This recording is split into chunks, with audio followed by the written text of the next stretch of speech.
Trump కొన్ని వ్యాఖ్యలు చేస్తూ ఉన్నారు మన ఇండియా పైన. ఇండియా వాళ్ళకి ఎవరికి కూడా ఉద్యోగాలు ఇవ్వకూడదు, వాళ్ళకి మనము ఉద్యోగ అవకాశం కల్పించకూడదు అని కొన్ని వ్యాఖ్యలు చేస్తున్నారు.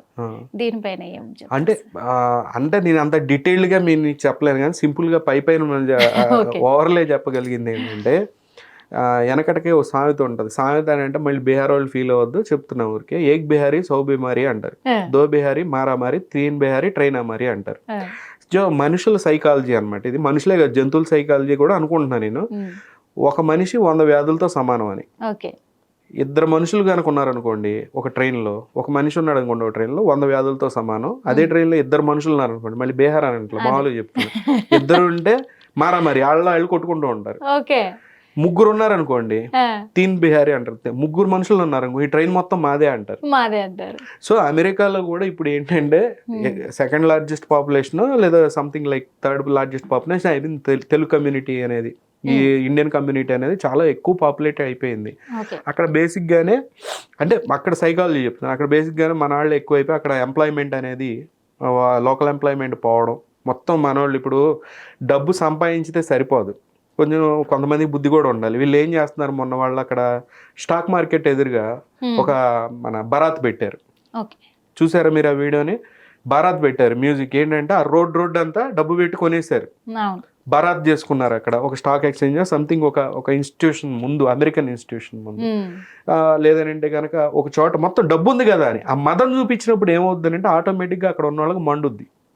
సో ఇది మైన్యూట్ లెవెల్లో చెప్తున్నాను నేను, మేజర్ లెవెల్లో చెప్పట్లేదు. అక్కడ ఉన్న ఎంప్లాయ్మెంట్, అక్కడ ఉన్న బిజినెస్లు, మనం ఇల్లీగల్ ఎక్కువ అయిపోయారు, మన మైగ్రెంట్స్ కూడా ఎక్కువ అయిపోయారు మ్యాక్సిమం. ఇవన్నీ జరుగుతూ ఉన్నాయి. At the same time trade war, అమెరికాకి సంబంధించి మనకి ట్రేడ్ వార్, వాడికి సంబంధించిన యుద్ధ ట్యాంకులో లేదంటే యుద్ధ విమానాలు మనం కొనలేదని ఉమ్మంట, లేదంటే సౌత్ ఈస్ట్ ఏషియాలో అమెరికా చెప్తున్న మాట కానీ ఇండియా వినట్లేదు అన్నప్పుడు ఏంటంటే ఆటోమేటిక్గా వీళ్ళని కనుక ఇక్కడ బత్తి అంటిస్తే ఆటోమేటిక్గా ఇండియా కంట్రోల్లో అవుద్ది అనే ఆలోచనలో ఉన్నాడు అనమాట ట్రంప్ అనేది. సో అందుకని మనం ఏం యాక్షన్ తీసుకోగలుగుతాడు, మనం ఏం తప్పు చేయలేదు. సో ట్రంప్ ఏం చేయగలుగుతాడంటే వీళ్ళని బొమ్మని చెప్పండి, వీళ్ళు ఇల్లీగల్గా ఎక్కువ వచ్చి, ఇల్లీగల్గా ఇప్పటి నుంచి కాదు 1950 నుంచి 60 నుంచి వెళ్ళిన వాళ్ళు ఉన్నారు చాలా మంది. అదే అక్కడ సెటిల్ అయిన వాళ్ళు చాలా మంది అప్పుడే ఇల్లీగల్ గానీ చాలా మంది. వాళ్ళ పరిస్థితి ఏముంది మేడం, అవన్నీ తర్వాత మరి వాళ్ళు ఎలా గ్రేడింగ్ చేస్తారనే తెలియదు. బేసిక్ గా ఏంటంటే కంట్రీ ఆఫ్ ఆరిజిన్ అనేది అక్కడ పాస్పోర్ట్ లో ఉండిద్ది. వాళ్ళకి సిటిజన్షిప్ ఇచ్చినా కూడా ఈ మనిషి మాత్రం పలానా దేశం నుంచి వచ్చాడు అనేది ఎప్పటికీ వాళ్ళకి తెలుసు.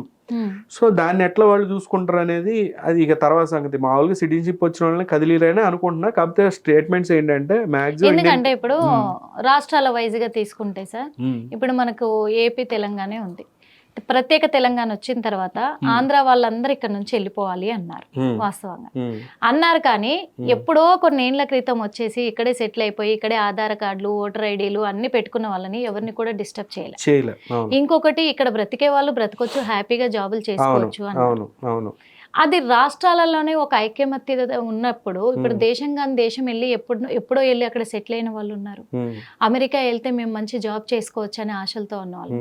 మరి ఇప్పుడు ట్రంప్ అక్కడ చేసిన ఈ వ్యాఖ్యలు కేవలము ఇండియా మాట వినట్లేదు అని ఒక కక్ష సాధింపు అనుకోవచ్చా? కక్ష సాధింపు అంటే రకరకాలు కక్ష సాధింపే మేడం, కక్ష సాధింపే అయి ఉండొచ్చు.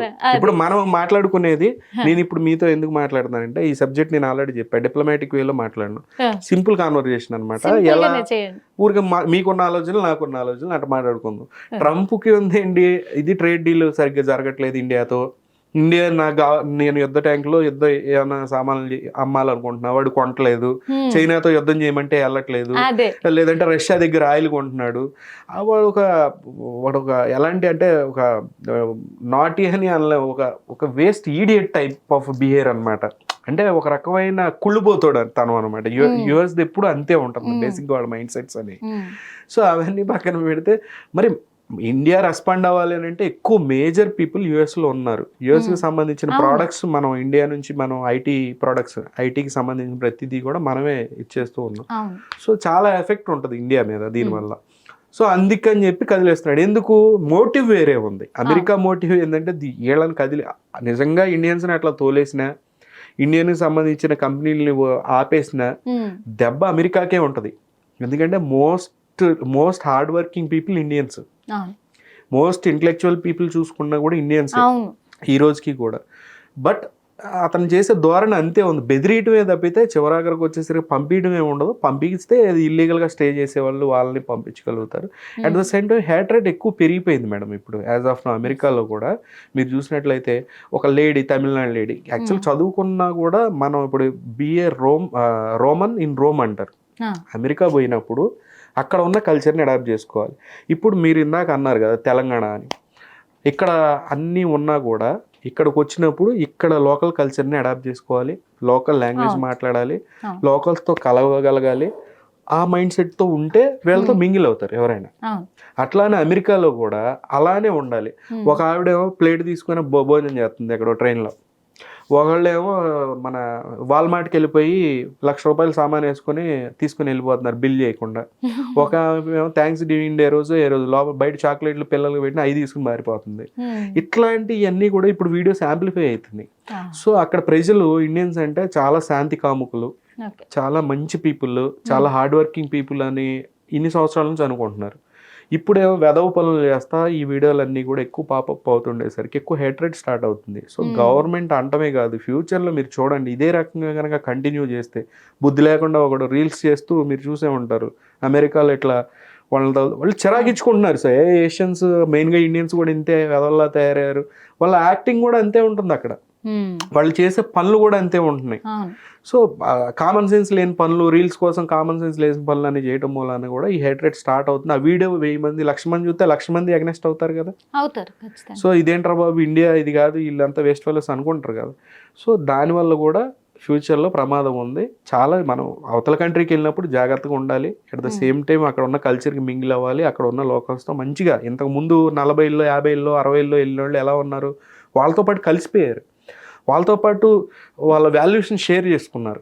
అలా ఒక కొత్త జనరేషన్ అనేది స్టార్ట్ అవుద్ది, ఒక కొత్త ఎవల్యూషన్ అనేది స్టార్ట్ అవుద్ది, కొత్త హ్యూమన్స్ అనేవాళ్ళు స్టార్ట్ అవుతారు, ఇండియో అమెరికన్ రేస్ అనేది స్టార్ట్ అవుద్ది. అంతే తప్పితే అక్కడికి వెళ్ళినా కూడా డిఫరెంట్గా మజ్జిగలో ఎలికలాగా తిరుగుతూ ఉంటే ఎవరికైనా చిరాకునే ఉంటుంది అనమాట. సో ఇవన్నీ ఉంటాయి అంటున్నారు. ట్రంప్ ఏంటంటే ట్రంప్ రేపు ఉంటాడు, వెళ్ళిపోతాడు 4 రోజుల తర్వాత ఇంకొక నెక్స్ట్ ప్రెసిడెంట్ ఏంటి మనకు ఫేవర్గా మాట్లాడవచ్చు. సో ఇవన్నీ జరుగుతూనే ఉంటాయి. సో మనం చేయాల్సింది ఏంటంటే అమెరికా వెళ్ళినా, ఆస్ట్రేలియా వెళ్ళినా ఇండియాని బలంగా పెట్టుకోవాలని చెప్తాను నేను. ఇక్కడ నుంచి వెళ్ళే ప్రతి ఒక్క వెధవ, చాలామంది మిలియనీర్స్ గురించి చెప్తున్నాను నేను. ఇక్కడ నుంచి వెళ్ళే ప్రతి ఒక్క వెధవ అంటే వెధవలో బిజినెస్ మెన్ల గురించి మెయిన్గా చెప్తాను. వెధవలో ఈ బిజినెస్ మెన్లు ఇక్కడ సంపాదించుకోవడం, స్టార్టప్ల పేరు మీద దుబాయ్ వెళ్ళిపోవడం, అమెరికా వెళ్ళిపోవడం, అక్కడ ఉండి స్టేట్మెంట్లు ఇవ్వడం, ఇండియా మురిక్ కంట్రీ, ఇండియాలో బిజినెస్లు చేయలేము, ఇండియాలో ఇంకోటి చేయలేము, ఏది ఇక్కడ సంపాదించి ఇక్కడ తిని వెళ్ళిన వాళ్ళు కూడా అలా తయారవుతున్నారు. కాబట్టి కొత్త జనరేషన్స్ ఏంటంటే మన ఇండియాని బలంగా పెట్టుకోవాలి, ఎక్కడికి వెళ్ళినా సరే ఇక్కడ రూట్స్ మర్చిపోకుండా ఇక్కడంటూ ఒక యాక్టివిటీ చేస్తూ ఉండాలి. చేస్తూ ఉంటే ఏంటంటే ఫ్యూచర్ జనరేషన్స్కి బాగుంటుంది అనేది చెప్తున్నా. That is our responsibility. అందుకని నేను ఎక్కువ చెప్పదలుచుకోలేదు. సింపుల్గా ఒక 1 wordలో చెప్పండి సార్. అంటే ఈ ట్రంప్ చేసే వ్యాఖ్యలని మీరు ఏకీభవిస్తున్నారు? పట్టించుకోకర్లేదు. ట్రంప్ని నేను ఒకటి చెప్పనా మేడం, ట్రంప్ని గెలిపించడానికి కారణం ఎవరు? ఇండియన్సే. సో ట్రంప్ హైడ్రాక్సీ ఎంత వెదవంటే ట్రంప్ చాలా క్లియర్గా కరోనా టైంలో, కోవిడ్ టైంలో హైడ్రాక్సీ క్లోరోక్విన్ టాబ్లెట్స్ అమెరికాకు కావాలి, ఇండియా అంత సప్లై ఇవ్వలేనని చెప్పింది. అప్పుడు ట్రంప్ ఇచ్చిన స్టేట్మెంట్ ఏంటంటే if India won't give us the hydroxychloroquine we may retaliate అన్నాడు.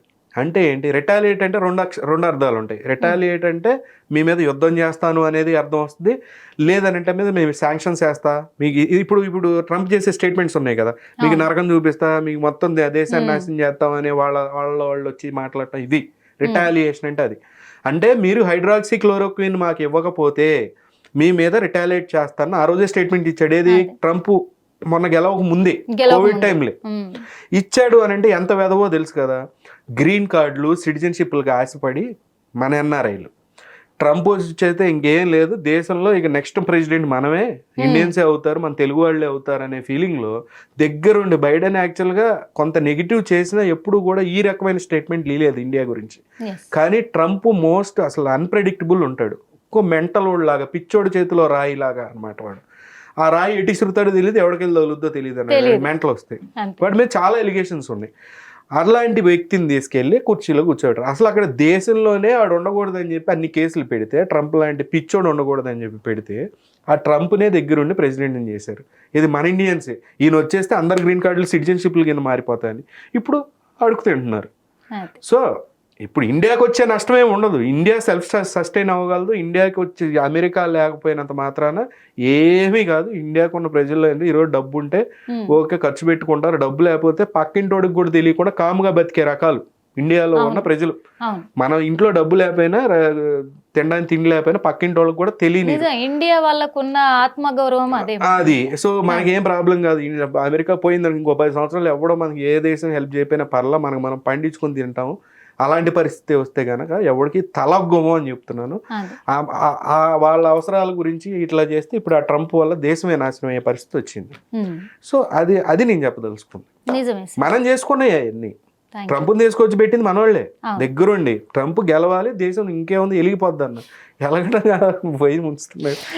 ఎలగడం కాదు, ఇప్పుడు ఇండియన్స్ కి ఉద్యోగాలు ఇవ్వద్దు అనే దాకా అదేగా కోరుకుంది. మనోళ్ళు తెలుసు కదా, పోయి ఎవరిని తీసుకురావాలో వాళ్ళని తీసుకొస్తారు, అదే చేసుకున్నారు. అది వాళ్ళ నెత్తి మీద వాళ్ళే చేయబెట్టుకున్నాం. భస్మాసురుడి కదా. అంతే. హిట్ టీవీ యాప్, ఇందులో short news, live news, entertainment shows, movies, digital magazines తో పాటు మీ జిల్లా వార్తలను కూడా ఫ్రీగా చూడొచ్చు.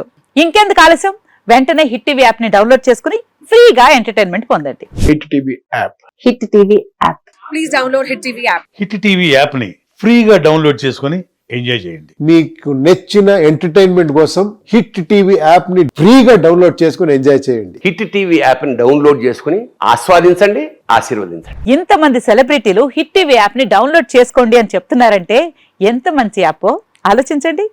అమెరికా అమెరికా అమెరికా అమెరికాలో చదవాలనుకునే వాళ్ళకి విశ్వసనీయమైన పేరు మన శౌర్య కన్సల్టెన్సీ. UK లో 1 year masters, UK లో 1 year masters, 2 years work permit up to 5 years visa. Contact Saurya Consultancy. Contact 89851 89851.